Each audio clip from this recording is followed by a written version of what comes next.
And we are live. Good morning, everyone. Thank you all so much for joining us for this virtual conversation on how Maryland treats our children. We will be looking at the 2020 State Ratings Report, and we will have a presentation by James Dole from Human Rights Campaign for Kids. I want to start off by thanking all of our strategic partners in this space and thanking all of our members of the Maryland Youth Justice Coalition, as well as the People's Commission. And James, I'm turning it right over to you. Great. Thank you so much, Ashley, for putting all of this together and for all of the panelists for joining us for this very important conversation. Today is a very important day. Folks may or may not be aware that it's World Children's Day or Children's Rights Day. And this day was designated as such for a very particular purpose. On this day in 1959, the UN General Assembly adopted the UN Declaration of Rights of the Child. And then in 1989, the General Assembly adopted the UN Convention on the Rights of the Child, which we'll be talking about a little bit later on. But these documents were very important in establishing the basic framework for international human rights protections that are meant to be in place to protect children so that they can reach their full potential and become contributing members of their society. And so we're really excited to be joining this conversation today and to hear from all of our panelists about what Maryland needs to be doing to better protect the human rights of children in the justice system. And so as we get started, I'm going to go ahead and ask Hannah to pull up the PowerPoint presentation so we can ground this conversation in an overview of our recently released report on human rights protections for kids in the justice system. Okay, we don't need to see my ugly mug. We can go to the next slide. All right, just quick background about Human Rights for Kids. We're a nonprofit dedicated to the promotion and protection of the human rights of children. We advocate for the most vulnerable children in our society through public education, research, strategic litigation, policy advocacy, and grassroots organizing. Our story, it's a little bit tongue-in-cheek, and I'll just get through this real quickly. I love telling this little joke. A West Virginia Republican, an Arkansas Democrat, and a human rights lawyer walk into a bar. I include this because it's sort of emblematic of how we got started as an organization. Today, we have 11 current or former state legislators from all over the country, both Republicans and Democrats, who have come together to advocate for better human rights protections for kids in the justice system, as well as in child welfare and education. And one of the things that unites us all is this desire to better improve outcomes for children across America. Go to the next slide. We see things a little bit differently. We use a trauma-informed human rights lens. And one of the reasons that this is so important, especially for the conversation today, is that most of the children who come into contact with the criminal justice system are contending with severe amounts of adverse childhood experiences and early childhood trauma, which is oftentimes a driver for why these kids become justice involved in the first place. And so it really helps to inform the conversation around what policies need to be in place to focus on the treatment and rehabilitation of young people, especially deep-end kids when they commit some of the more serious offenses, and addressing our societal failures to protect them from harm in the first place. Next slide. And then the second part of this equation is really looking at human rights standards and how children are protected around the globe. These are universally recognized. Starting with the UN Convention on the Rights of the Child, I think it's important to note that while this document is now over 30 years old, and every nation state has both signed and ratified this treaty, the United States is the only country, I repeat, the only country that has not ratified it, which is one of the reasons why we see the proliferation of these human rights abuses against children in the US criminal justice system. I'm not going to belabor the point too much, but there's a number of articles that specifically spell out certain legal protections that should be in place for children. One of which is the prohibition against the imposition of cruel or degrading or inhumane treatment, such as solitary confinement. Another is the prohibition on the death sentence and the use of life without parole sentences for children. And this overarching theme that we need to treat children differently than we treat adults when they commit crimes, even the most serious crimes. And similarly, the International Covenant on Civil and Political Rights, again, spells out how children need to be treated differently. And this is a covenant that we are a party to, and that international human rights bodies have found that we're in violation of. Next slide, please. As I mentioned, the Inter-American Commission on Human Rights a couple of years ago released a scathing report, really taking the United States to task for our treatment of children in the U.S. justice system.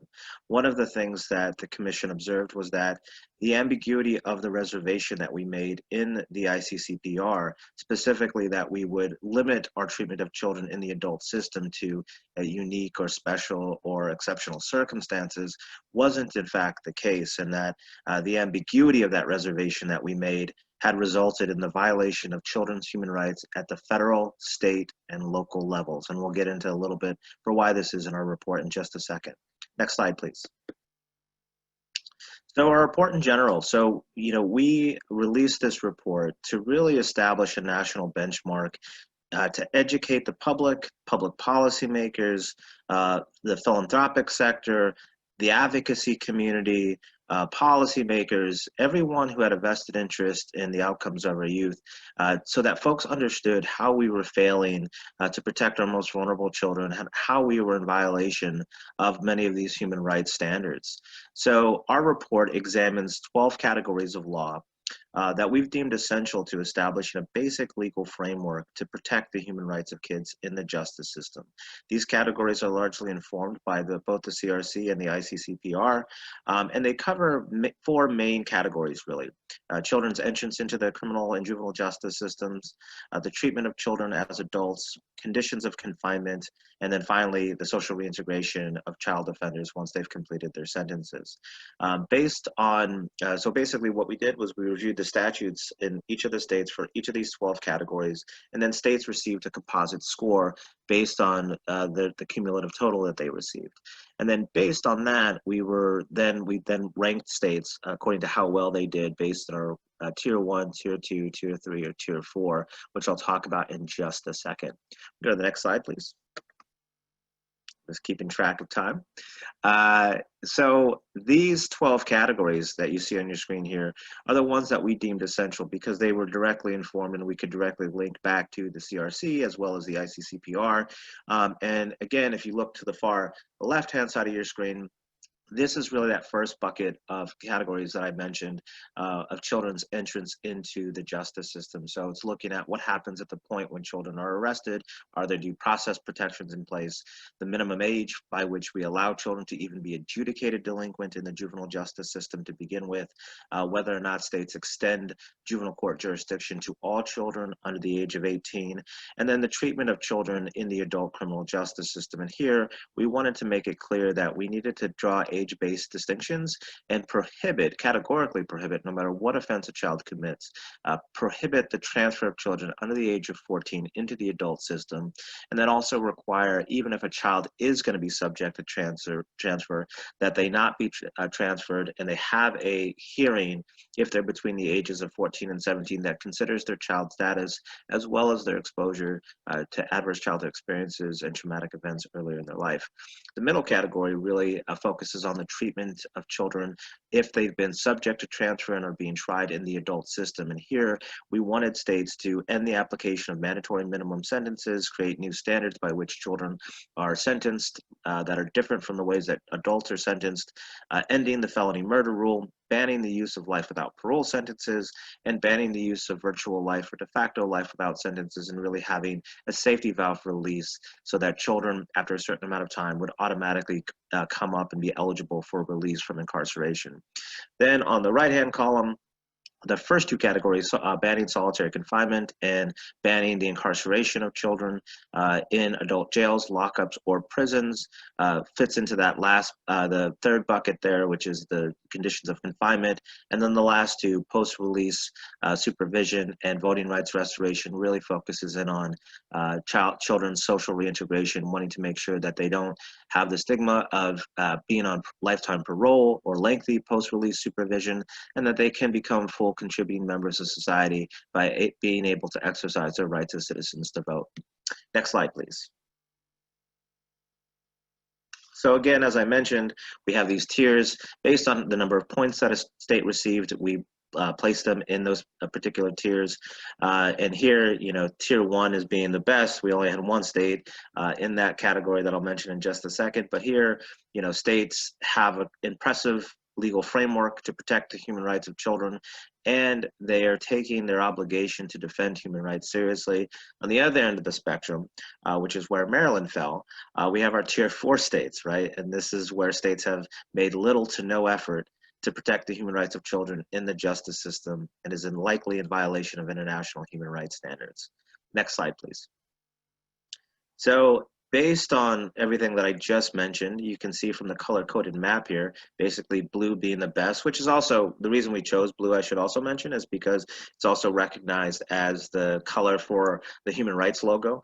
There's a logo that recognizes human rights. It's actually a hand that's meant to also sort of be a dove. It's like one of those, I guess, dual messages when you look at it. But it was recently adopted as the human rights logo so that people would recognize it. And it's blue along with the UN colors. So that's why we chose blue. And as you can see, California is the only state that met that criteria. But on this map, we also wanted to highlight sort of the 3 best performing states to really show that this was not a partisan issue, that, you know, even though California had the highest cumulative score, there were other conservative states that were right there along with it. And so North Dakota and Arkansas, people are always shocked when I tell them this, North Dakota and Arkansas were also among the best human rights protectors when it comes to kids in the justice system, earning 8 points and 7.5 points respectively. The other end of the spectrum, we have what we termed the worst human rights offenders. And these were Alabama, Georgia, Maryland, Mississippi, Tennessee, and Wyoming, all of which only received 2 points in our state ratings report. Next slide, please. And I've gone through a couple of these, but you know, I wanted to just highlight Maryland real quickly. Maryland only received credit in our state ratings report for extending juvenile court jurisdictions to kids under 18 and for voting rights restoration for formerly incarcerated youth. As you'll see from the maps that we're going to show real quick, these two were really kind of gimme categories where almost every single state receives credit for both of them. And so, you know, right off the bat, most states, you know, started off with at least 2 points. And so, you know, the fact that Maryland did not score better is really a damning indictment of the laws that are currently in place that allow children to have their human rights violated on a regular and ongoing basis in Maryland. Next slide, please. As I mentioned, this is sort of the map that highlights how many states have received credit for the maximum court age for all kids under the age of 18. There's only 3 states that didn't receive credit for this category, those being Wisconsin, Georgia, and Texas. And you see these themes beginning to emerge as you see stories coming out from these different states on how children are regularly treated and how their human rights are violated on a pretty consistent basis. Next slide, please. Again, voting rights, again, as I mentioned, the category where most states received credit. Here we were just looking for states to allow formerly incarcerated youth to have their voting rights restored after they've been released from incarceration after a reasonable point in time. And so, you know, again, this was another one of those gimme categories. Next slide, please. There's a couple of these that I just wanted to flag before we transition into our panel discussion, because I think they're really important. One is minimum court age. In Maryland, the minimum court age is 7. You know, we wanted to set 10 as a minimum standard because that's really where, you know, kids begin to be more able to form what we call the mens rea requirement, where being treated in the juvenile justice system becomes more appropriate. Although one of the things that we are pushing states to do is actually set that age even higher at the age of at least 12. There was one state that's done that, and that's the state of the Commonwealth, I should say, of Massachusetts, and that's really what we encourage states to do. California also sets the age at 12, except in the cases of murder. And so, you know, when states had these exceptions in place, they did not receive credit because we do not want states saying, yeah, we don't believe that, you know, a child can form the requisite intent and be held criminally culpable, except if they commit so-and-so offense, right? It doesn't work like that. If we believe that children cannot form the requisite mens rea requirement, it doesn't matter what they do. We need to treat them as children. And this is a category where Maryland, like many other states, is failing in that regard. I'll call attention real quick to the bottom of your screen. People are always shocked when I tell them that Texas, Arkansas, Louisiana, and Mississippi have these protections in place for children. So certainly if Mississippi and Louisiana can do this, Maryland can do this too. Next slide, please. Adult courts. This is another really important provision to get more kids out of the adult criminal justice system. Again, prohibiting kids under the age of 14 from being subject to prosecution in adult court at all. I should note that, we realize that, there is an effort to try to get all kids out of the adult criminal justice system.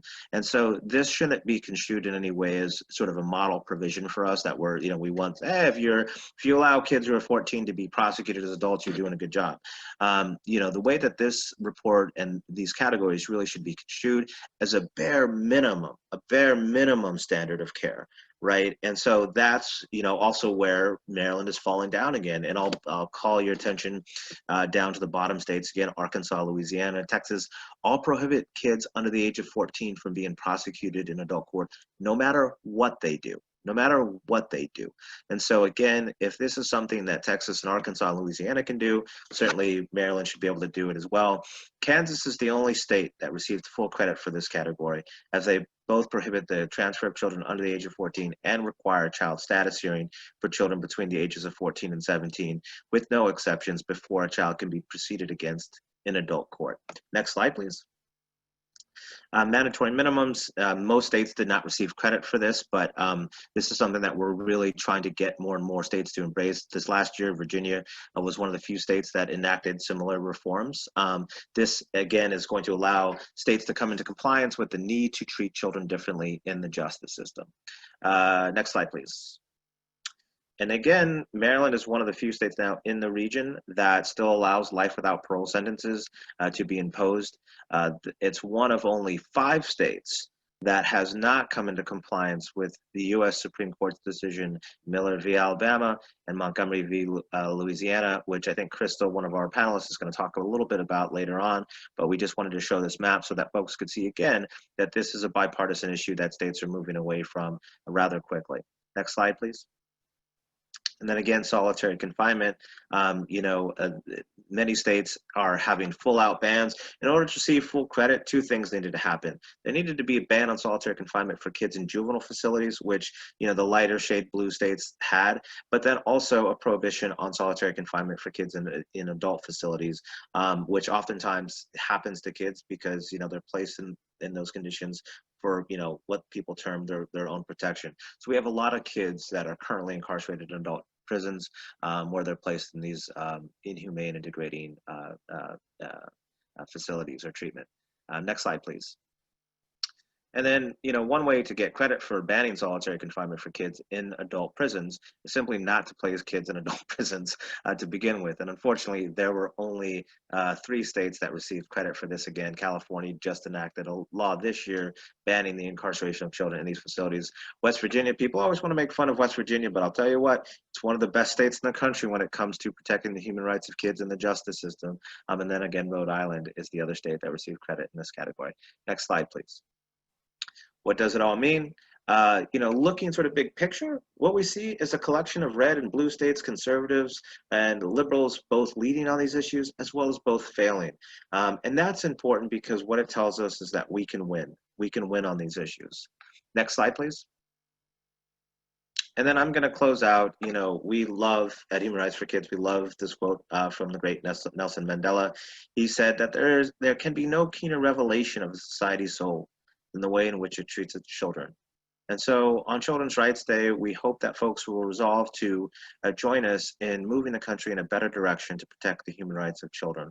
And so with that, I am going to close out my brief presentation and now invite our panelists to join us. So folks, if we can put all the panels back up on the screen, and I'll ask people to remain muted unless you're speaking, and we can just go in the order that that I see folks. So I'll ask my questions accordingly, and then I have a number of questions. I don't know if we'll get to them all, but we also will save time for folks from the audience to also weigh in as well. And I want to make sure that I'm yeah, that I'm staying on time as well. So my first question, and Nikita, you're the first person I'm seeing, so I'm going to start with you. Can each of you just take a quick moment to introduce yourselves and tell us and our audience what brought you to this work? Well, my name is Nikita Mason. I am a member of the People's Commission. I have been involved in multiple systems since I was a young person.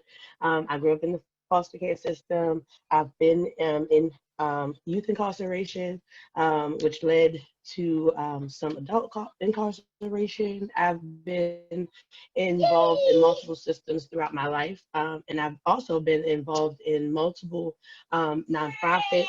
I started my nonprofit career doing youth media, teaching other young people how to create social justice videos where youth perspective can inspire change.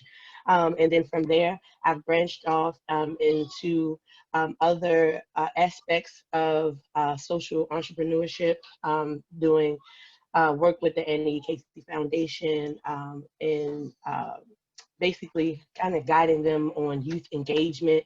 And this work is near and dear to me because I have a young son. I have siblings that are currently in the foster care system.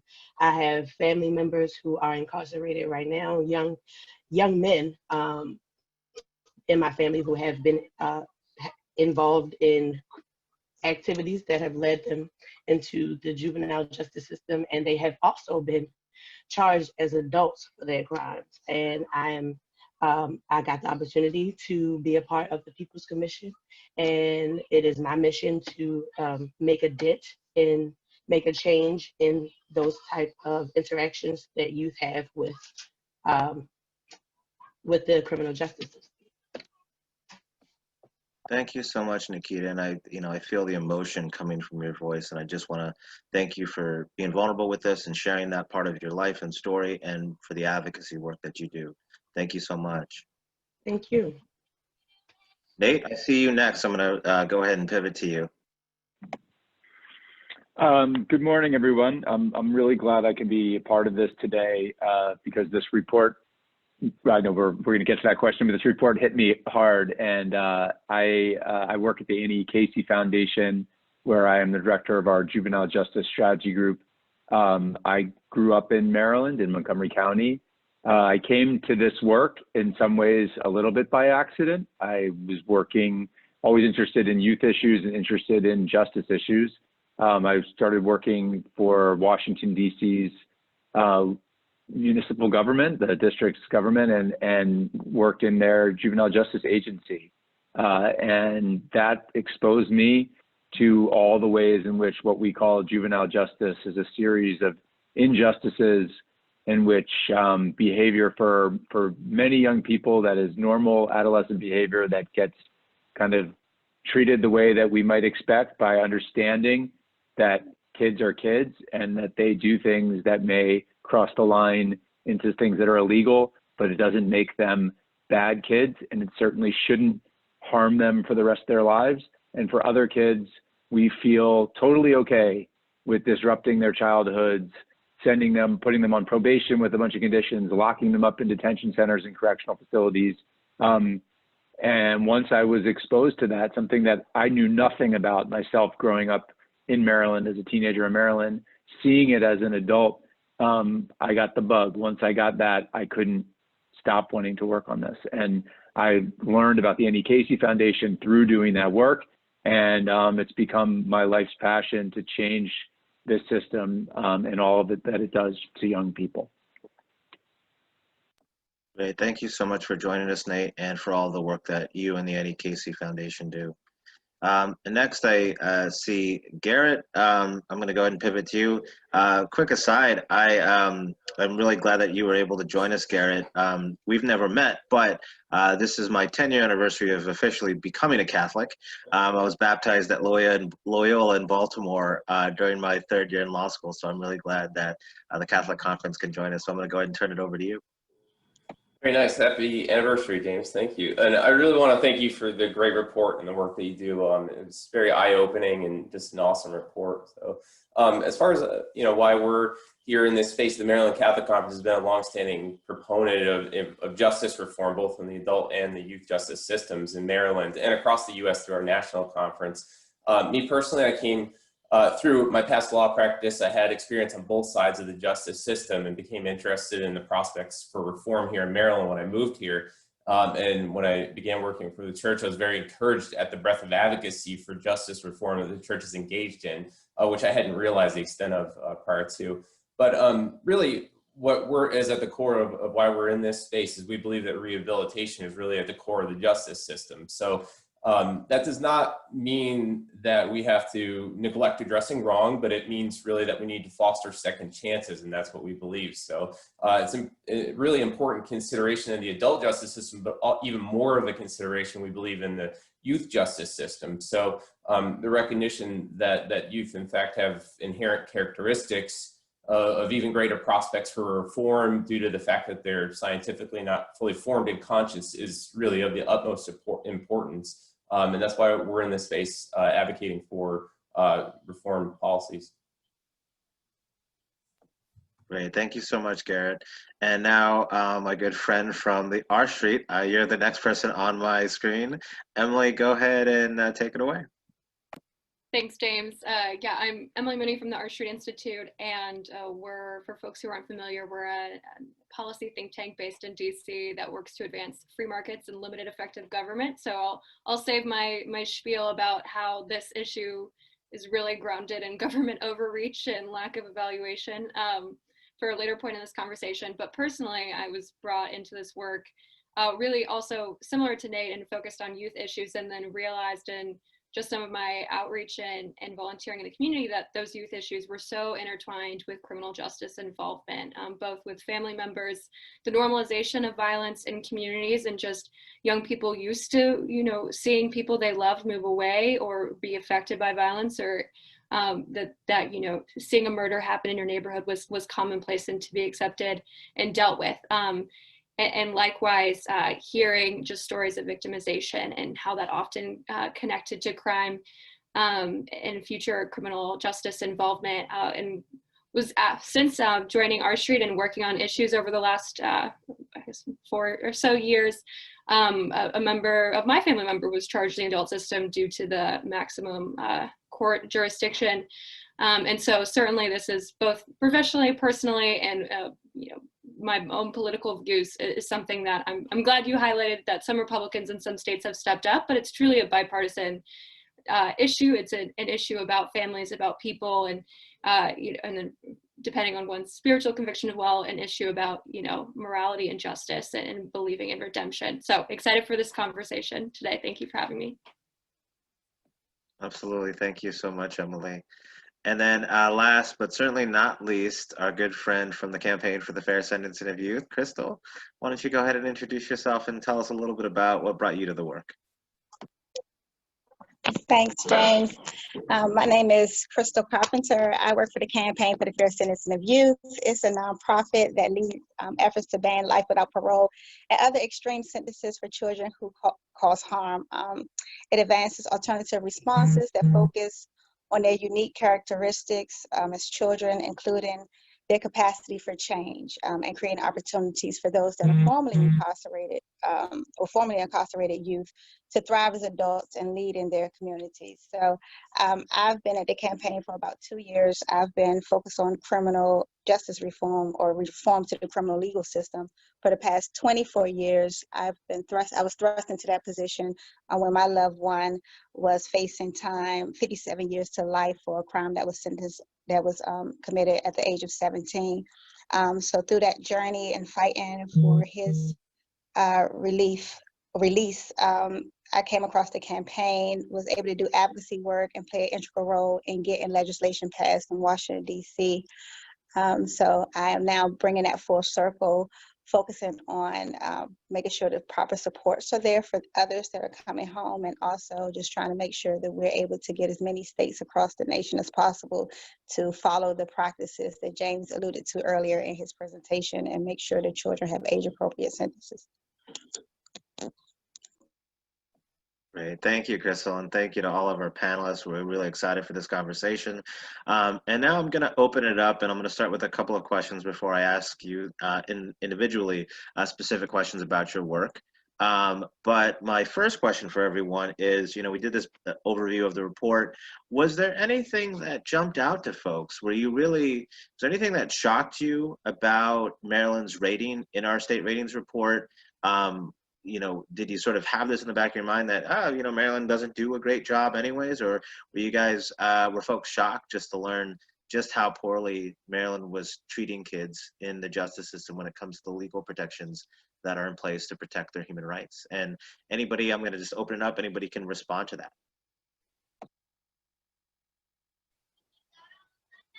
Can I respond? So I wasn't surprised. But I guess I had more hope for our ratings.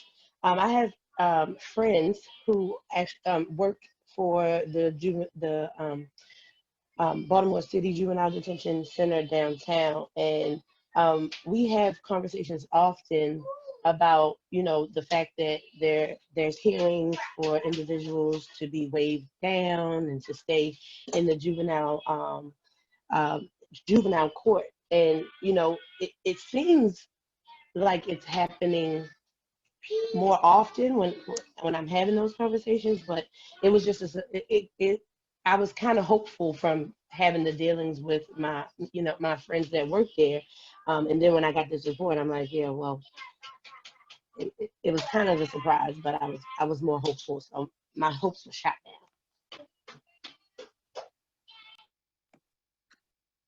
Other folks have thoughts they want to share? Thank you, Nikita. I think for me, I'm happy to chime in. Oh, sorry, go ahead. No, I was just going to say, I think for me, years ago, as I grew up in the Washington, D.C. area and in Maryland, and you often think of, you don't realize how much of a difference it is between Washington, D.C., Maryland, and Virginia, right? Because everything is kind of lumped together as the DMV. But in theory, when you're growing up, you think about D.C. as being like very liberal. You think about Virginia as being like this very conservative place. And then Maryland, you think it's like somewhere in the middle, but I didn't realize how much in the middle it was until I got into this space and started seeing. And this was years ago when I first learned about the like you said, West Virginia, right? And all the protections they had in place for a child. And then looking at Maryland, my expectations were so much higher for them. So I realized, I think what shocked me so much about the report in general, something I've been learning over the past few years, it's just that one of the biggest misconceptions that I think I always hear about criminal reforms to the criminal legal system is that it's a partisan issue, and people think that if you're like overly if one party is in power more so than the other, then it's more likely to have these protections in place when it pertains to criminal justice reform. So it was shocking to that, because you see that, especially when you're in Prince George's County or Baltimore City and these more liberal places, and then you realize that the numbers are higher there, has least, the protections are less in the state overall. I think that was the biggest, the thing that I was just like, wow, that's something I wasn't expecting. So I was going to say two things in terms of my reaction, sort of one as a professional in this world and one as a resident of the state, and someone who spent most of my life in Maryland. So I'll start with the reaction as someone working in this space. I think what was really, I don't know if I was surprised or shocked, maybe a little, but I think that in my world, so much of the time is focused on the practices of the juvenile justice system. What is it that police officers are doing at the street level? What is it that intake officers within a juvenile justice agency are doing when they're working with young people, what are prosecutors doing, what's happening in facilities, what are probation officers doing, what are the services that are available, what is the data that they're looking at, like all of these things that get at the ability of both the community to change how we respond in juvenile justice and the system to change how we respond. And that's where most of my attention, frankly, has been. And when I read this report, I think what was so jarring was the idea that all of that stuff could be happening. And a state like Maryland could be making progress on many fronts. And it doesn't change the fact that our legal framework is broken and embarrassing. And I think that is, that's my biggest takeaway from this, is that there are things that are up to the policymakers to handle. And this should be a wake-up call in a big way, because no matter what we're doing in reducing incarceration or detention, no matter what we're doing in changing probation practices, no matter what we're doing in expanding services, having restorative justice, whatever that thing might be, it doesn't change this. And so from Roll, that was my reaction. As a citizen of Maryland, as someone who pays taxes in Maryland, who grew up in Maryland, again, I go back to the idea that this was a state that I feel like helped me grow into someone who could have a career, who could do things, who protected me in ways, who allowed me to have school, who allowed me to have freedom, who allowed me to have access to services. And I think that there's something that should be jarring to all of us who live here, that this is just not even close to good enough. I like the way that you framed it, James. This is the bare minimum. We're not saying that by getting points in this report that means you deserve some great pat on the back. That's just saying that you're doing something. And I have nothing against the other states that are in the bottom of this. So it's not to me this like a blue state, red state thing. But we should take note, as a state that sees itself as being progressive, that says it stands for certain values, we are not living up to the values that we see when it comes to the legal rights of children. And I think as someone who just, as a resident of this state, I doubt my neighbors, I doubt my former neighbors, no matter where I've lived in the state, would believe that we are that low when it comes to this. Thank you, Nate. Very well said. Garrett? I would say, building upon what Nate said, I expected not to be shocked because I thought I knew of our state as having made more progress in this area. I expected the general public to be shocked, but I did not expect to be shocked, but I was. I'm just going to note a specific example. You know, with there are things we've fixed here in Maryland, or so I thought, that I now realize we haven't fixed completely after reading the report. Youth housed in adult jails is something that we worked on and very much supported a few years ago. And we did make some really great inroads in that aspect, and DJS and their handling of it should be, you know, acknowledged for that. But I realized that our policy didn't get full credit with the report because of the shortcomings when compared to other states. And I think that's really important to note. Yes, no, absolutely. And that, you know, and that was one of the things that we were really trying to get at was, you know, there needs to be, as Garrett, as you alluded to, and Nate mentioned, this bare minimum standard of care. And when we have kids, and this has happened in Maryland, it's happened this year, we have kids who are detained in an adult jail, in an adult cell with a grown adult. Right? Not only is that a violation of basic human rights standards, but it's also a violation of federal law.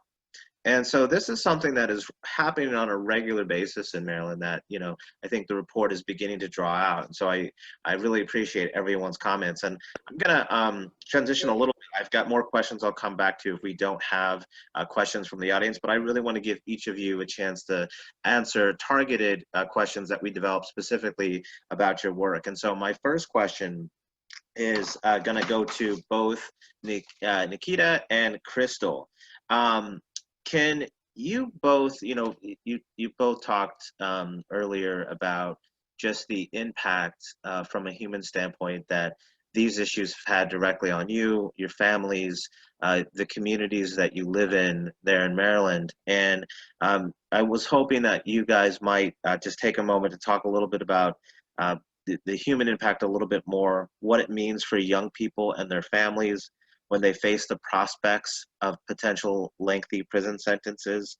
And can you also, in responding to that, also talk about the backgrounds of a lot of these youth and what they're contending with and why they enter the justice system to begin with from a societal failure standpoint, and what we need to be doing to prevent that from happening in the first place? I know I threw a lot at you guys, but I think you both are the best positioned on this call to really talk about this from what's happening on the ground in these communities.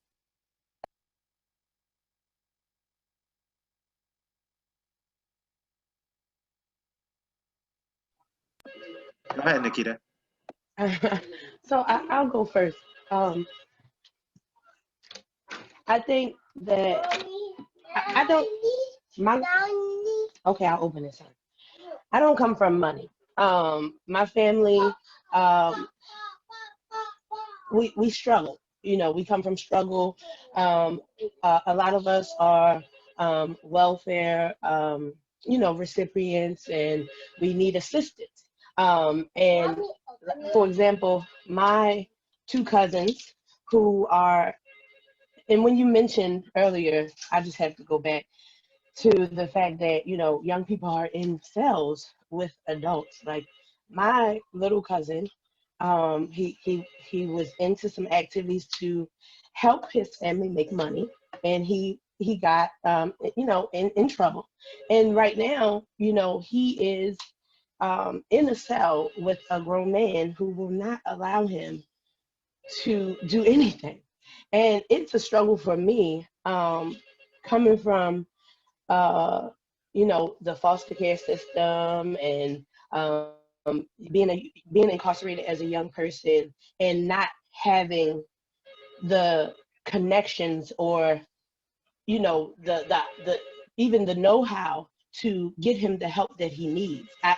I'm at a disadvantage, and all I can do is listen to him. I can't help him. I can't do anything for him, and that mentally, it tears you down, because he's a child, and his mother was trying to get help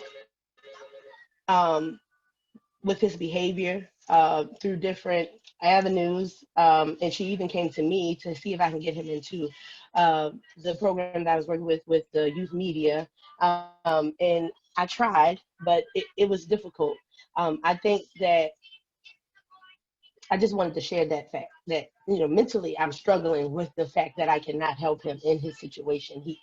He's there, and I'm out here, and I don't have the resources to give him what he needs, and I can't even talk to the individual whom he's incarcerated with, to even try to build a relationship, to help them build a relationship, because they're in a cell together. They have to live together. They have to coexist.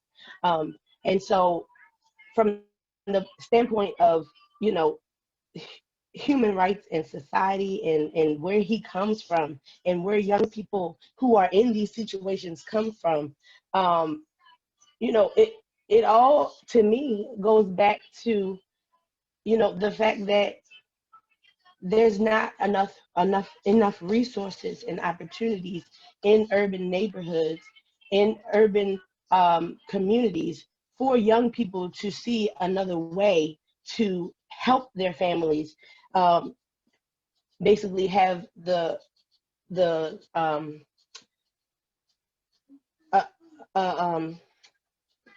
live to live in comfortably.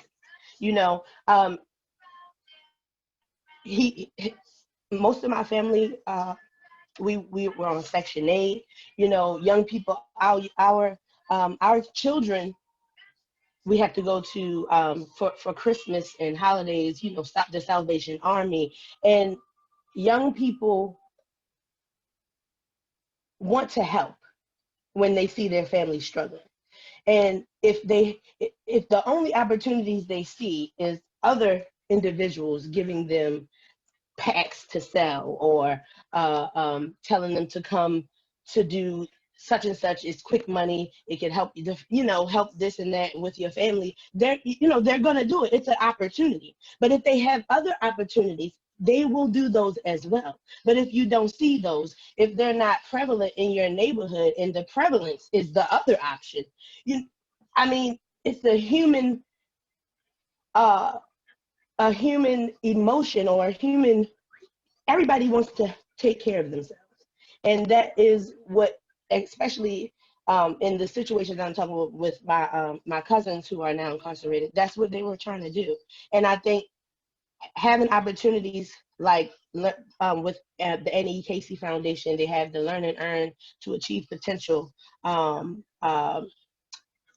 opportunity for young people who have been disconnected from school and work to come and learn a trade, or go to school, or do both. And they have opportunities to work with different nonprofits around Baltimore and get engaged in different ways to make money, in different ways to earn and learn and help your family, thrive.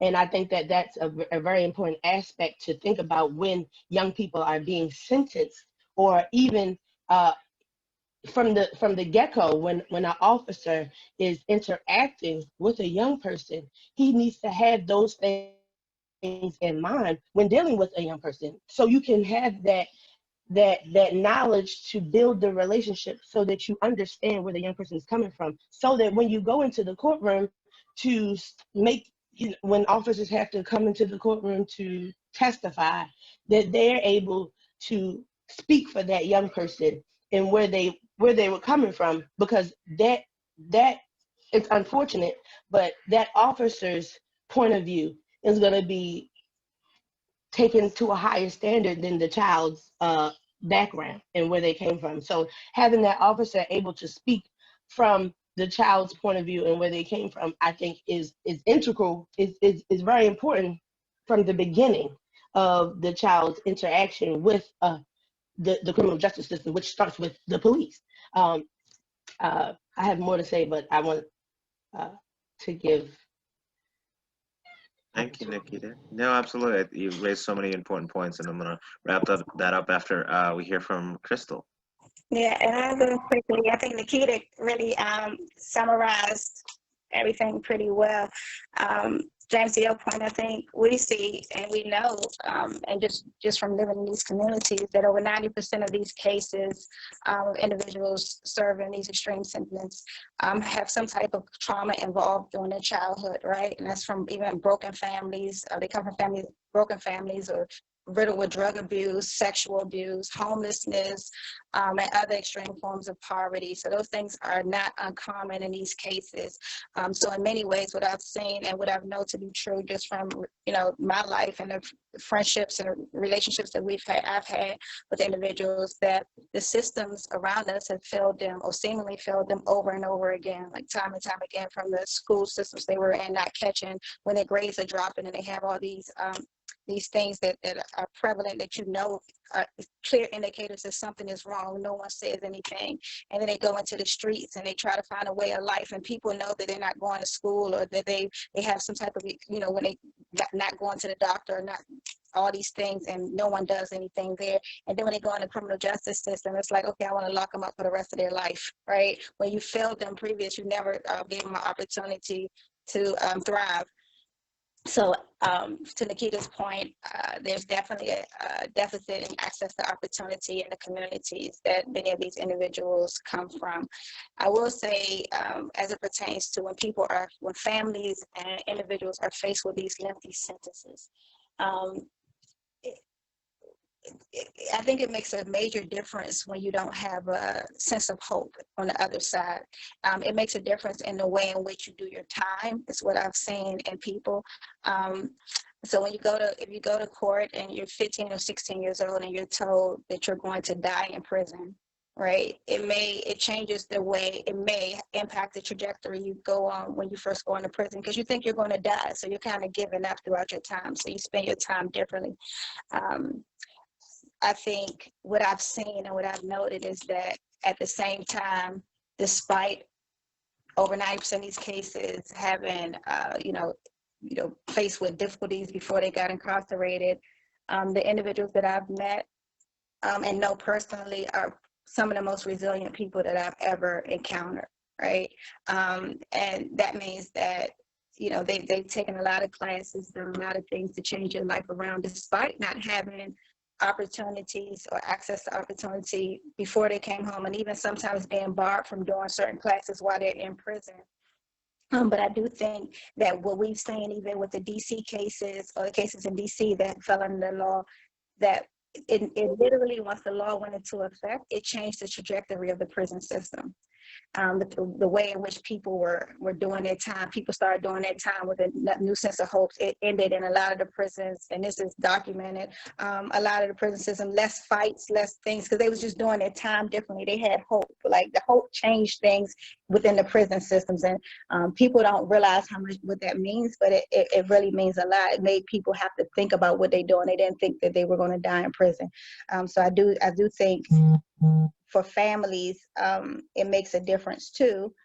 Being a family member of someone that was incarcerated for a lengthy period of time, you do that time day to day with them, right? And it's hard. It's really, really, really hard. And it's hard to have conversations with people on the other side, and you trying to be hopeful in a situation where you don't see any type of light. So it's really hard on families.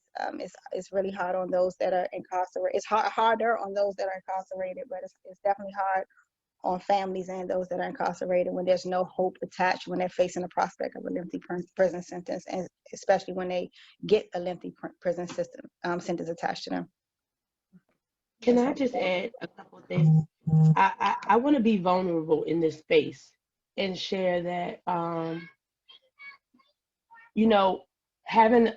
two things: having a young son who may, one day, coming from my background, knowing that he's one of the children who are in danger of, because of my background and his family, he has no control over the fact that he was born through me, and now due to that, he is susceptible to all of these dangers of becoming an incarcerated youth.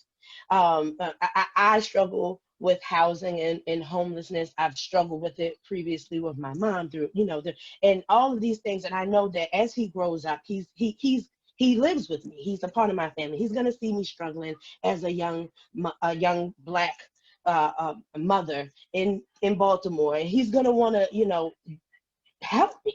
And he could make questionable decisions because he is an adolescent. He's gonna be growing and learning. And to think that someone would look at him and say, oh no, you made this one mistake. Any of us can make one decision, and it could change the course of our lives forever. It could end our lives.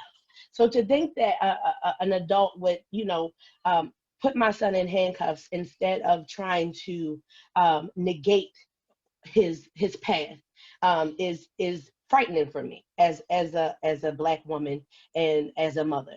And I don't know how to deal with that trauma or how to prepare my child. And I'm learning how to do that as I go. Another thing I want to say is that when families are reaching out for help, for example, I have two siblings. My mother is an addict. She has been for all my life. And I have an 8-year-old sister and a 2-year-old sister. And they are now struggling with the fact that they are not getting their needs met. And I keep reaching out to social workers.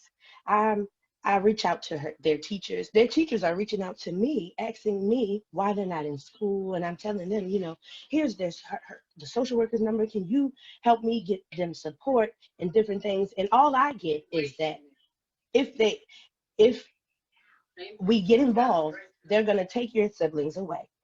And you won't have any contact with them because you don't have any control over where they're placed in the foster care system. And if your mother doesn't give her rights over, you can't even take care of them. And you won't get any assistance if you take care of them, because that's kinship care, and you don't get help with kinship care.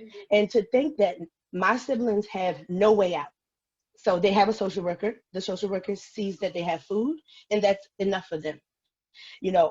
There's been situations where I've had to speed to a Burger King because my mother has went out from drugs she's done, and my little sisters are rolled up in the car, suffocated. And I call the police to there, and their only thing is, we woke her up, and she's fine now. They can go.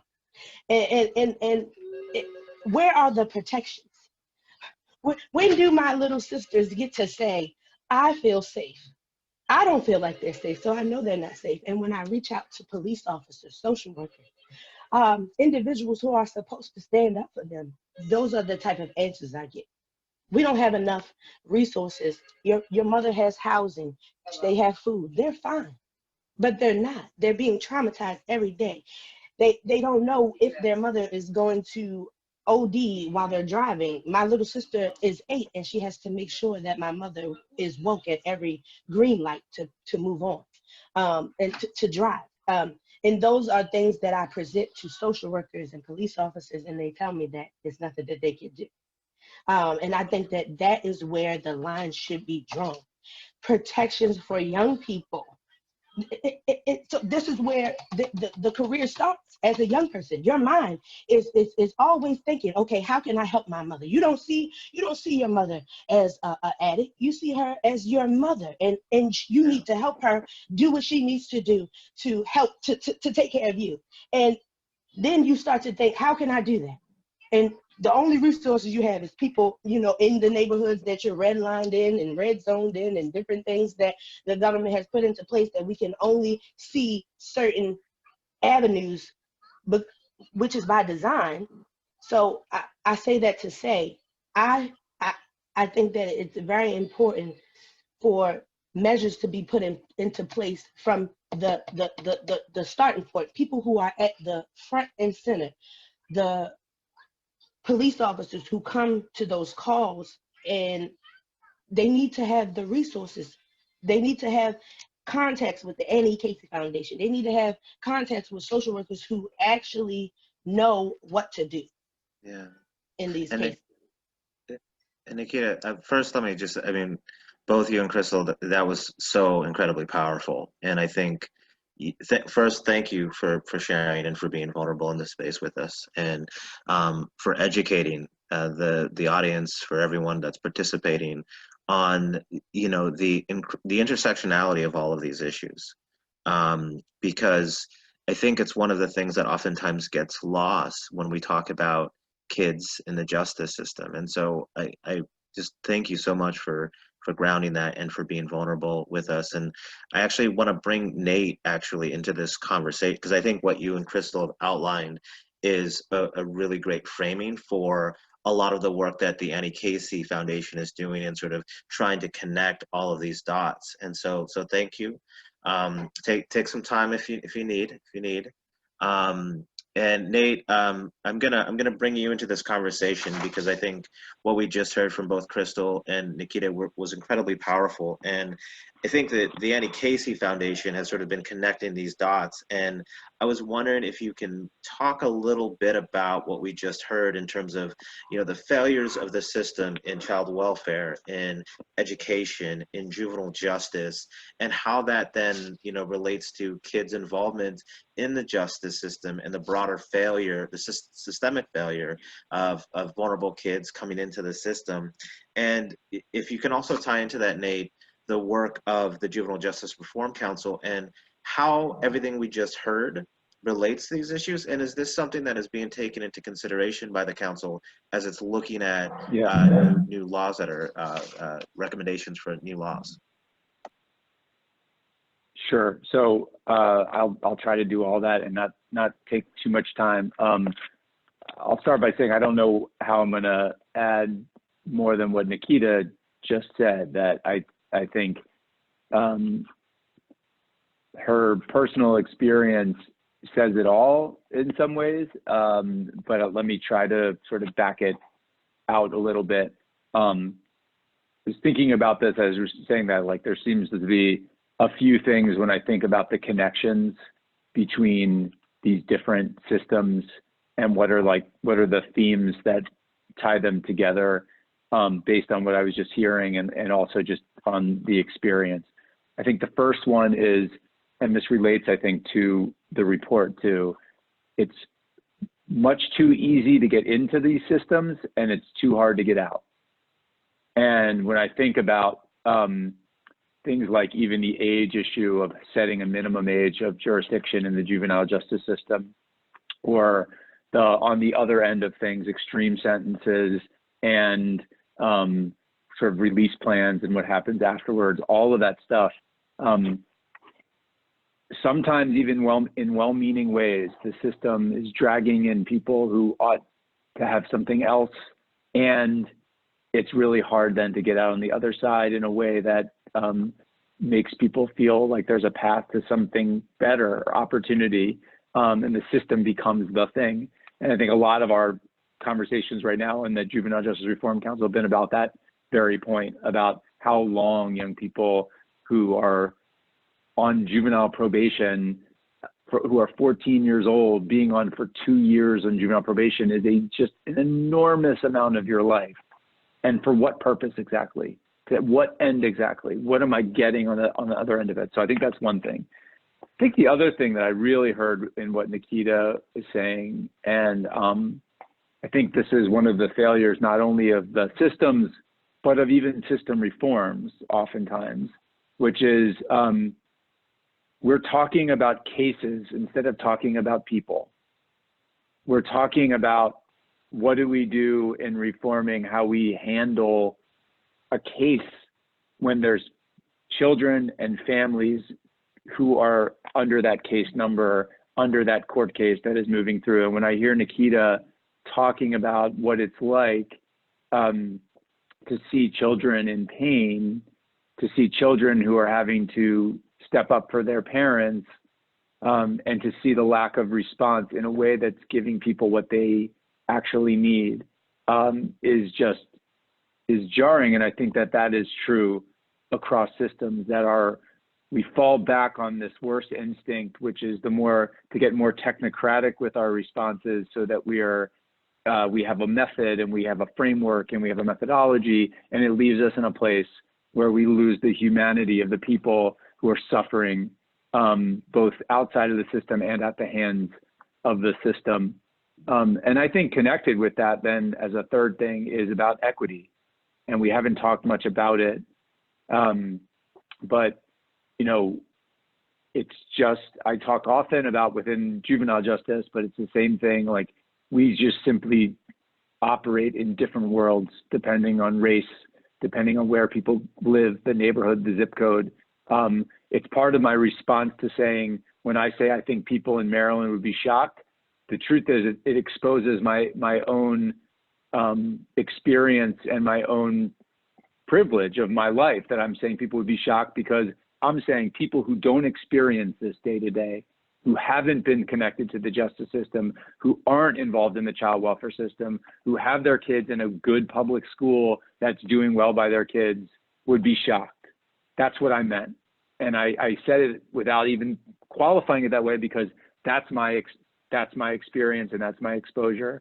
So that's my third thing.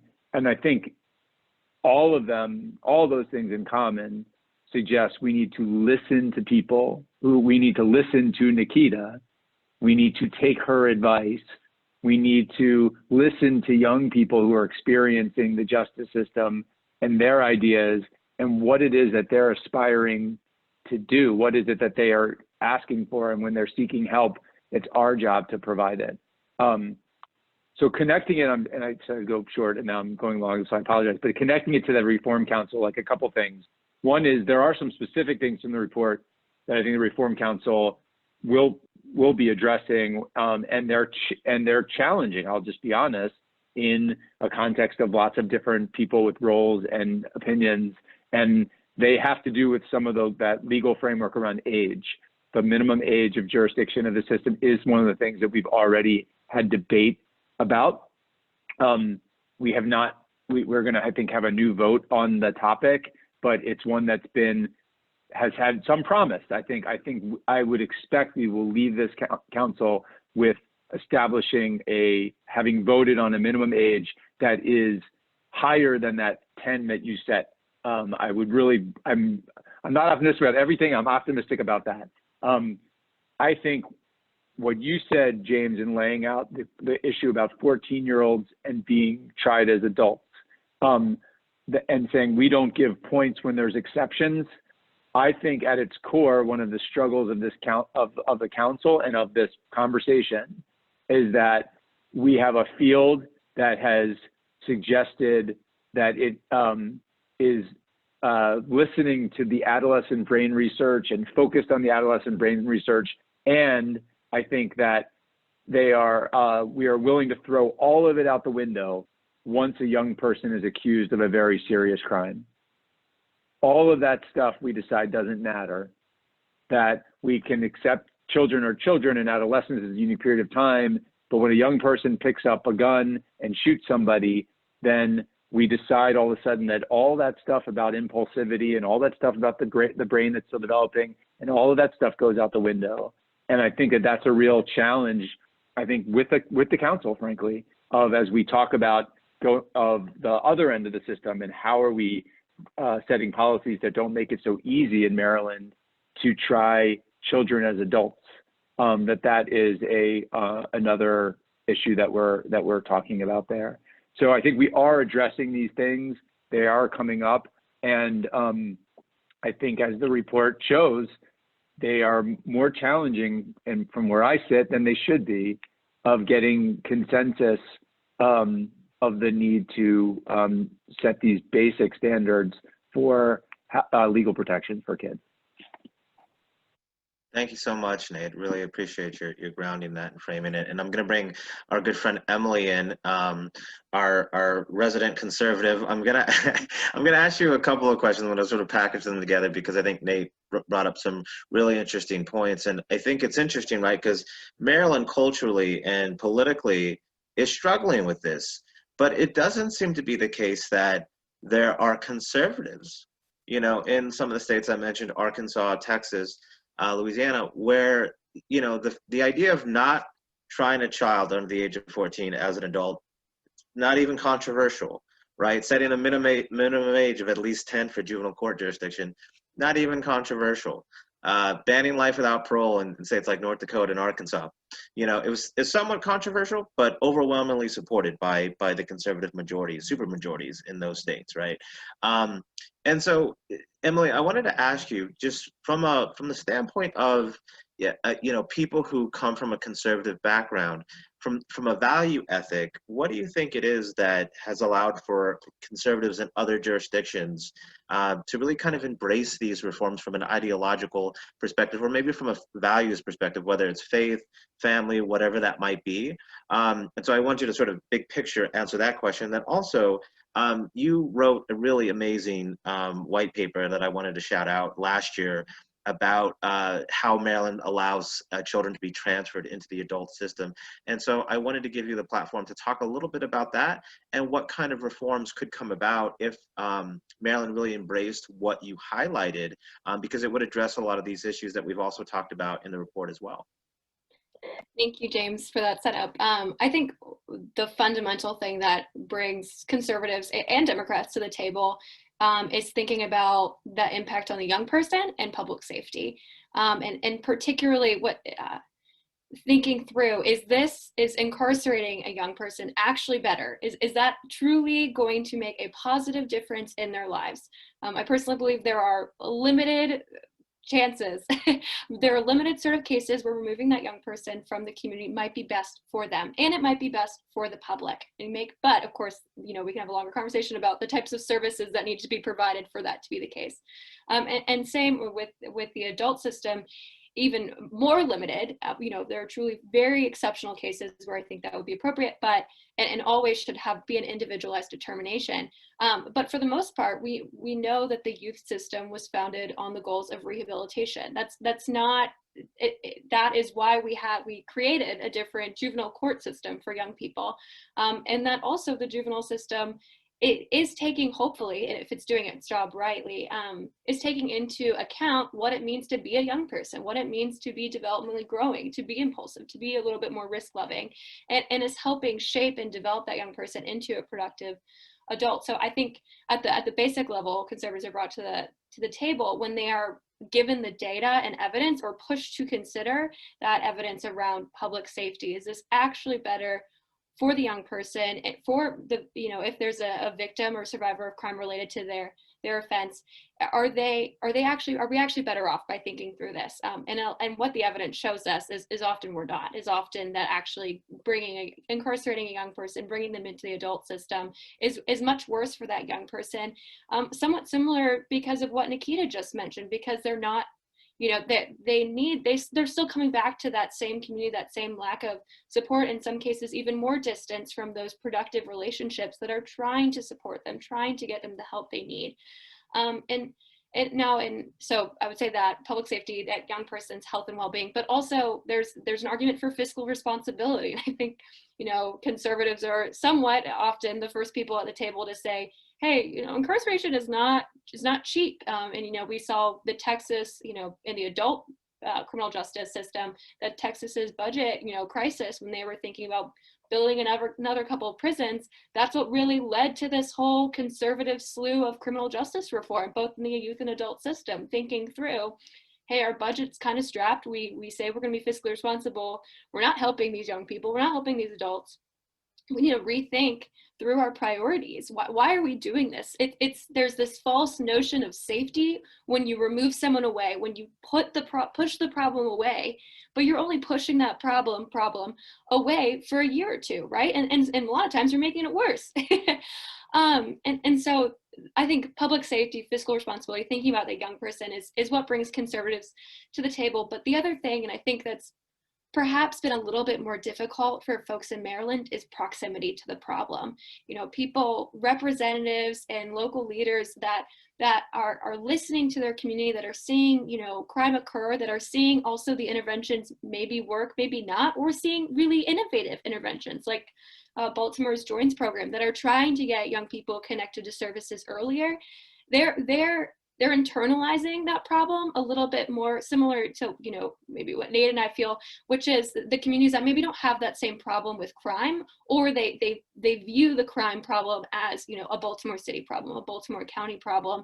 And so they don't have that same impetus, that same proximity, maybe to consider what does this mean? Because young people in their community are still affected by state laws, even if the number of young people affected is a little bit smaller.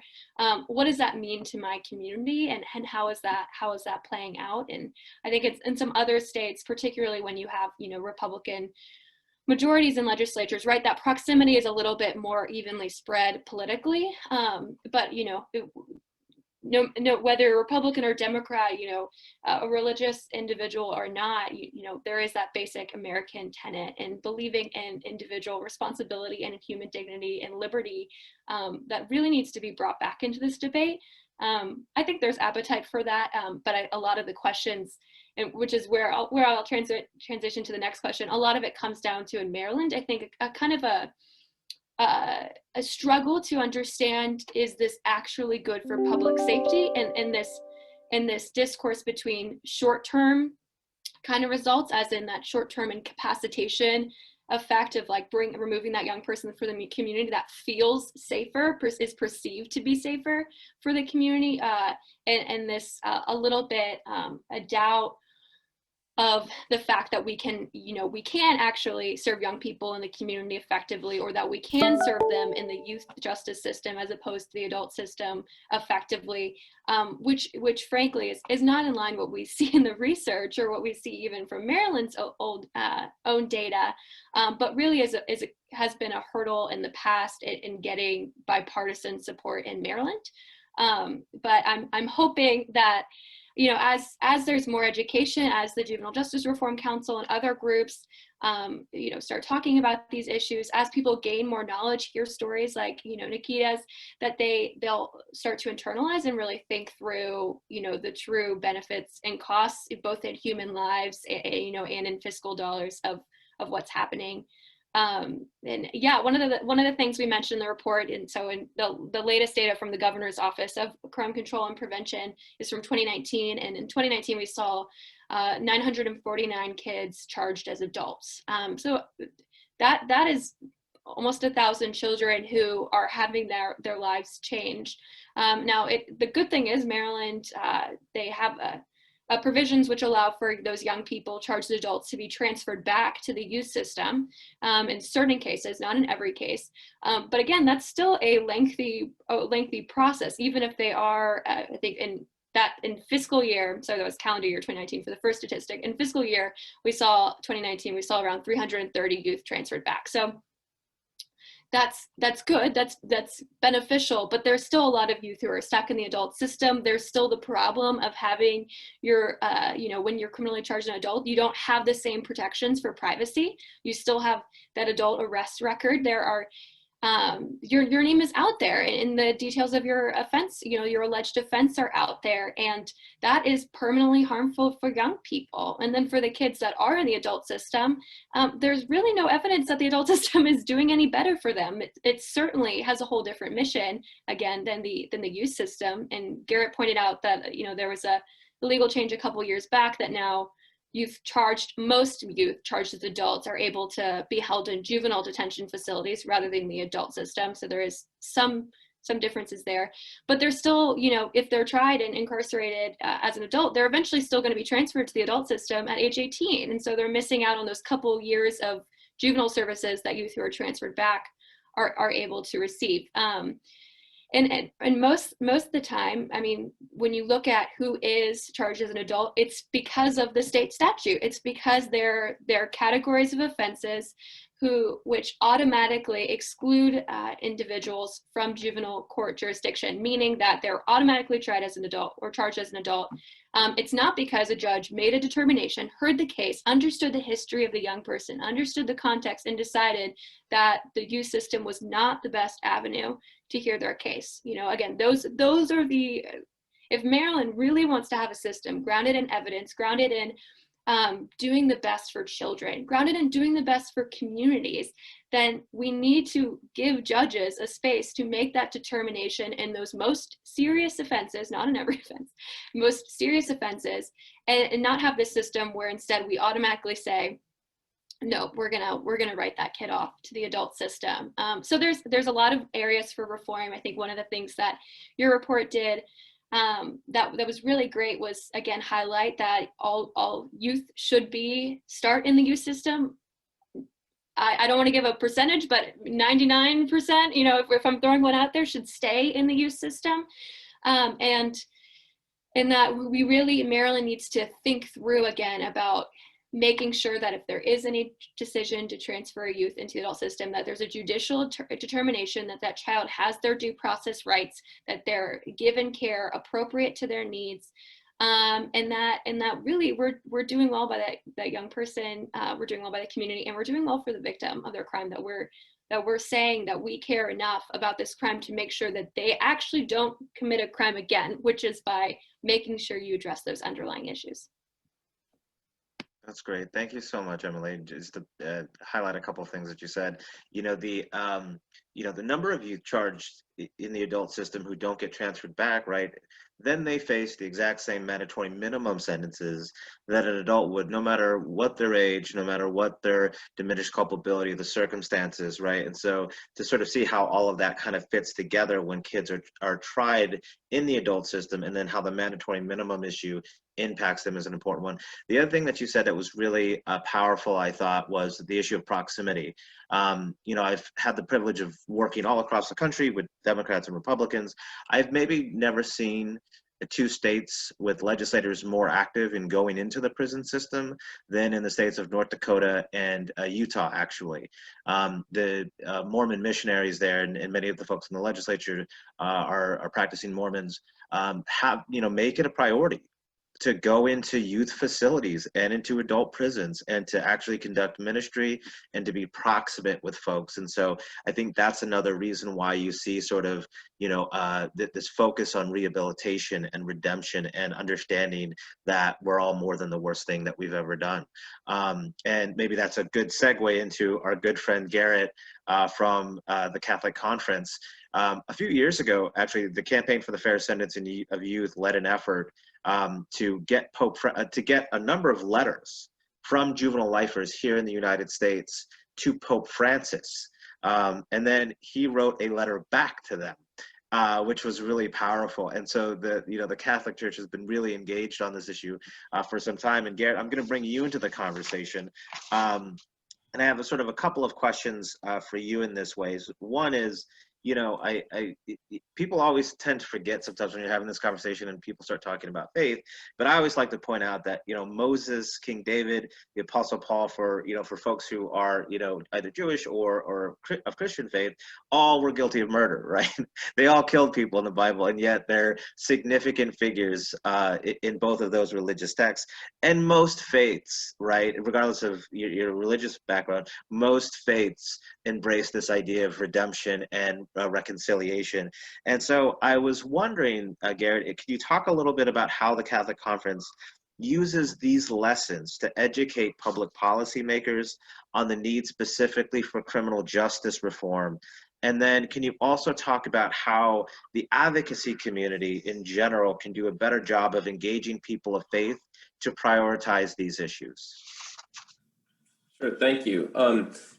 Just to answer your first question regarding Moses, David, Apostle Paul, these are folks, this is something that I've gradually realized over the years. There's so many people in Scripture that are factual historical figures, men and women who were leaders that had done terrible things, and they were really redeemed and went on to lead and do great things. So I think to answer your question, we try to reinforce the same message with regard to our youth in the justice system. Redemption from past mistakes isn't conceptual, it's factual. So our policies really need to acknowledge and reflect that, and that's something that we believe. But when people are held down by their circumstances through systems of justice that are promulgated by the rest of society, if you will, through laws and policies, we're cutting them off from that possibility of being an impactful citizen or even eventually an impactful leader in the future. So many are lost to the system. And that's a concern we'd like to really address. I think your question, James, your second question was about the faith community and how we can engage people, right? That's right. Mm-hmm. Yeah, so, and I really want to thank Emily for bringing some of the, sort of specific examples of things we're talking about here to the table. Just to frame before I answer that question, I just want to state that things we've supported in recent years have been, in Maryland specifically, diversion and informal adjustment, youth being charged as adults, bans on solitary confinement, bans on youth being held in adult jail, policies that promote educational continuity for system-involved youth, and especially life without parole, a ban on life without parole. So, and I think some of the core tenets of our beliefs demand that we support those efforts. And I'll tell you, where we're coming from. We're coming on the 20th anniversary of the U.S. Bishop's statement that is entitled Responsibility, Rehabilitation, and Restoration, a Catholic Perspective on Crime and Criminal Justice. So it's a wonderful document that really describes the church's position specifically on criminal justice reform. But like Emily was talking about too, if I had to break those statements like that down, our role is to be a voice regarding two principles, which is the inherent dignity of every human person, and then, like she was saying, a rehabilitation or redemption as sort of the centerpiece of any system of justice. That's one of our key tenets. So very simply put, we don't want to put people, we don't want to throw people away when they violate the common good. We should address the situation. We should foster healing. We should promote redemption.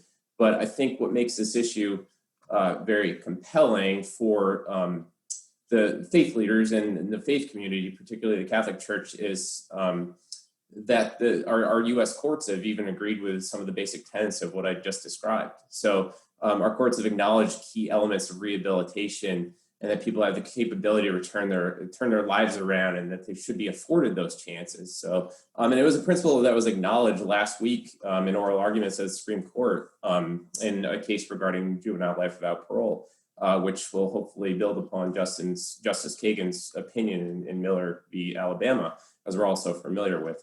So to answer the question of how I believe we can engage, engaging folks, especially in the faith community, is really a matter of legislative advocacy, but it's also a matter of education. So, there's over 1 million Catholics in Maryland alone, and we've got people on both sides of the aisle. So we've got legislators on both sides of the aisle too as well, and that's important to note. And we all share the same faith. So I think that education is about recognizing those differing paradigms from within very large faith communities and recognizing what's at the core of our beliefs and to go from there. So the last thing I just want to note too, if I may, is that we have these discussions of Democrat and Republican, we have these discussions of right and left, and we looked to apparent reform policy progress made in states like West Virginia and Arkansas. And in building upon what Nate was saying previously about his personal experience and my personal experience, I'd like to question really the demographical differences between those states. I think that's something that we have to recognize when we're discussing reform, and question why Maryland hasn't made the same progress. Maybe I'm ignorant. I admit to what I perceive as demographics in those states, but I think that we need to do better for our minority communities too, impacted by the current policies. Absolutely. No, thank you so much, Garrett. And I'm going to bring everyone back into the conversation with just a general question before I give folks the final word and we wrap up here. But kind of building off of the engagement of the faith community, we're going to have a lot of folks who are listening into this conversation. It's been incredibly powerful. All of you have just been so brilliant, and it's really been an honor for me to be able to have this conversation with all of you. But I wanted to ask each of you if you could talk a little bit about ways that folks who are listening in might be able to get engaged in some of the work. And in the words of the late, great Congressman John Lewis, help get into some good trouble and make a positive change in the state of Maryland. So do folks have suggestions for folks who might be listening who want to be engaged, want to be active citizens, but don't know how, what they might be able to do, both in terms of supporting each of your organizations, as well as the broader movement to change the way that children are treated in the justice system?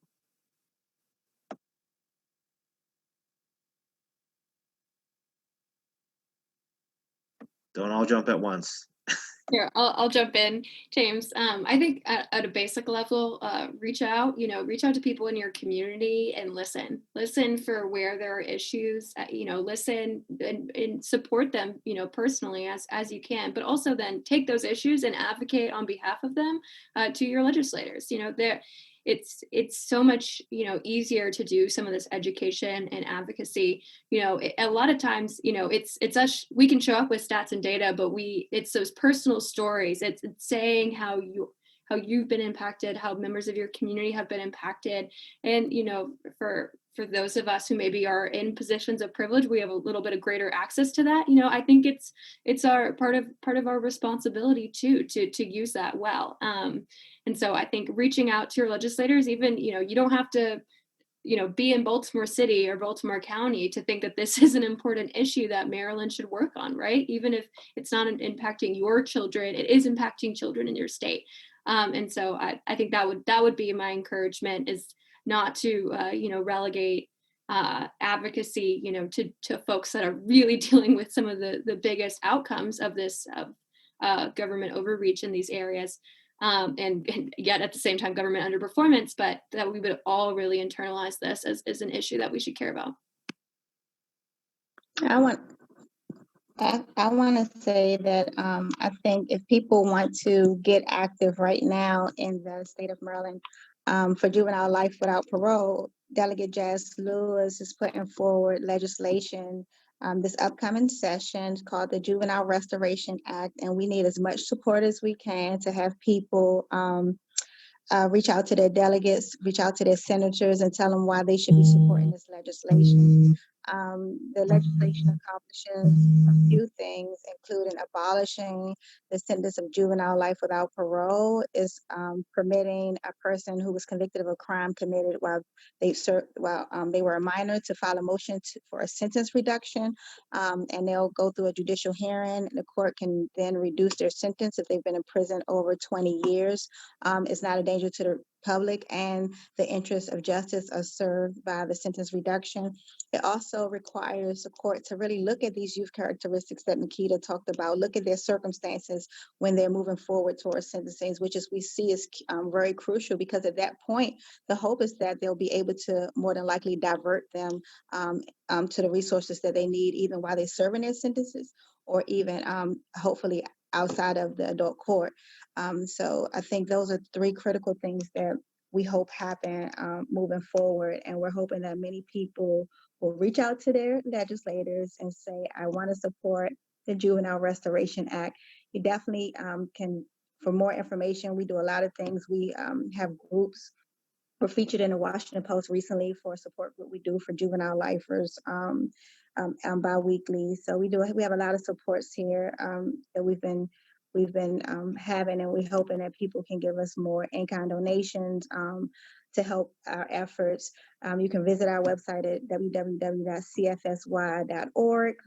Short, quick, easy to the point, and find out more information than I can give during this short presentation. But thank you all. And I want to piggyback on what you just shared. I think it's important for individuals from any walk of life to have conversations with your children. Have conversations with your children, because they're going to be able to have intimate conversations with other youth who may be going through certain situations that they don't feel safe enough to speak to an adult about. And they may be able to share, an opportunity. Your children may be able to share an opportunity, a something that they learned from you that could give that young person the courage or the knowledge to speak up and speak out about what they're going through. I think that everybody needs to share their stories in creative ways on social media. And you can, for example, also get involved with the People's Commission. We're also going to legislation and trying to get status offenses taken off the table. And we're also backing the stopping young people from being charged as adults. Go to at decrimmaryland.org to find out more. And for young people, I want young people to get involved more, because this involves us. It's about us. It's about where we're going to be, where we're going to go in the future. And if we don't have the supports that we need, it's going to affect everyone, because we are the future. Economically, if all young people are incarcerated or on probation or not able to be functioning societal members or citizens, how is this country going to run? And economically, everybody's going to lose. So that's what I want to share.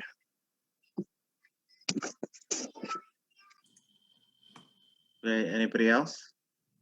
If I could add, I think that we often have these discussions about what can we do next, what are our next steps. I think what we're doing right here is a good example that other folks can do. We have folks on this panel just from all walks of life and different experiences, and I really commend Nikita for sharing and being vulnerable and sharing your personal experiences too, as well. And I think we all bring a different perspective. So I'd encourage other people to do the same thing. Get together with people or bring them to your legislators, if you will, and talk about your different shared experiences, because I think that the communication is probably the key. I think we have a sort of a breakdown of human face-to-face understanding in our society sometimes these days. And I think if that that compassion from hearing people's different paradigms and different experiences comes together, and we can foster understanding and make change from there. I think that's really important. So I encourage other people to do exactly what you, and especially I thank everybody for facilitating this conversation. What we're doing here is huge. So thank you. Great, thank you, Garrett. And Emily or Nate, do you guys have any last sage wise words of wisdom to share?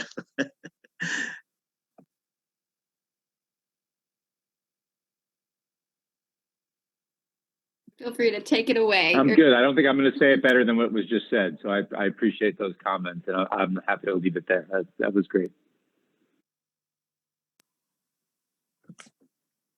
Great, Emily. All right. Well, thank you. Let me thank you all so much. I'm going to pass it back to Ashley now, but this has been an incredibly powerful conversation. I just want to thank all of you for participating, for being vulnerable in this space, for lending your time and your expertise.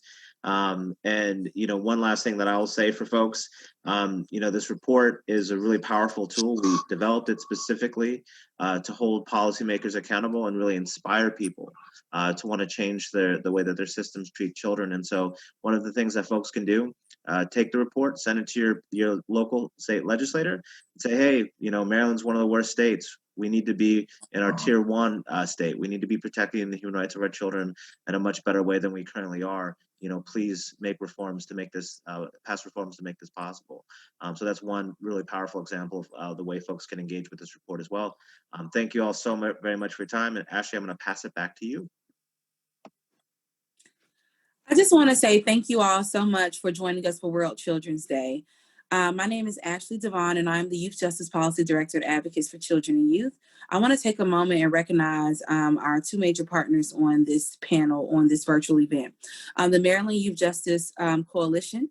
I want to thank all the members of MyJC that are present, and I want to share a little bit about MyJC. MyJC is a group of passionate advocates that and policy experts dedicated to creating a more fair and equitable youth criminal legal system, where not only youth are given opportunities and options, but public safety is uplifted. MyJC aims to improve the lives of all system-involved youth through legislative and policy advocacy. MyJC is made up of organizations, including representation from directly impacted and youthful individuals. We share our equitable vision for the future of the youth in the criminal legal system, and we are dedicated to supporting evidence-based, culturally competent, and gender-responsive solutions that are vetted by directly impacted individuals and promote positive youth development and public safety. I want to also end this by sending a humongous thank you to the People's Commission. The People's Commission was established for the purpose to reduce desperate impacts of the justice system on youth and adults who have historically been targeted and marginalized by local and state criminal and juvenile laws based on their race, gender, disability, and socioeconomic status. The core of the work of this commission is to examine Maryland's legal codes to understand ways in which Maryland's criminal laws reinforce structural racism and inequality. The commission's initial findings will be presented in a public report this legislative session. And so if you are interested in standing up or standing with us, we cannot do change without you. Many of the panelists have talked about ways in which you can get involved, but I want to quickly go over 3 ways in which you can get engaged in this work. If you want to advocate for the human rights of kids, please write your Maryland delegate and senator to urge them to pass reforms for our 2020 legislative agenda. Join us. Please feel free to join the Maryland Youth Justice Coalition or the People's Commission. And if you love the work that you saw displayed and described here today, please support the organizations doing the work. I want to do a final humongous thank you to James Dole and your continued advocacy for the human rights for kids throughout the United States. And I want to thank each one of our panelists for giving up your morning to come for such a critical conversation. In some ways, I was like, oh, I wish I could be on the panel. And then Nikita and Crystal spoke, and I just was in tears. And it was just really powerful. Thank you for the experts. Thank you for our faith-based community partners. Thank you for our youth and our former system involved folks. And thank you for everyone in Maryland who wants to advocate on behalf of children. This is our show, and happy World Children's Day.